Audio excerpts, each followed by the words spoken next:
ini malah justru menarik, Mas Ersu.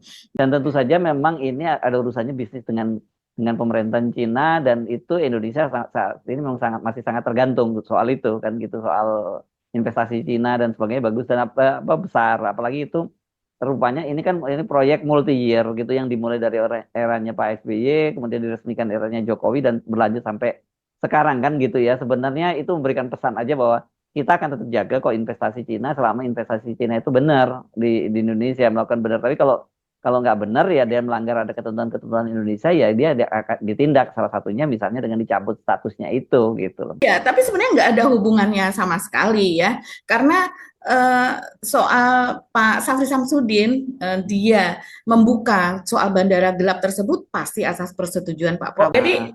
Jadi sudah pasti itu sudah berupa kepastian bahwa Prabowo paham dan kemudian dihajarnya lewat pernyataan tersebut dan tidak diam-diam gitu pernyataannya langsung konferensi pers direkam oleh banyak media dan meledak dan itu sudah pasti ya. diketahui bahwa akan meledak begitu ya. Tapi yang kebijakan satu Cina ini ya kita tahu memang kita pun tidak pernah melanggar soal itu begitu. Kita hanya ada kantor Ya. perwakilan saja yang mengurusi soal administrasi segala di Taiwan dan kita ingat Indonesia juga belajar dari Jimmy Carter misalnya mantan presiden Amerika yang tahun 2006 kalau tidak salah mengunjungi Taiwan dan kemudian Cina berang. Jadi saya kira kita bisa pastikan bahwa Pak Prabowo itu melakukan apapun itu pasti atas restu dari Pak Prabowo gitu ya.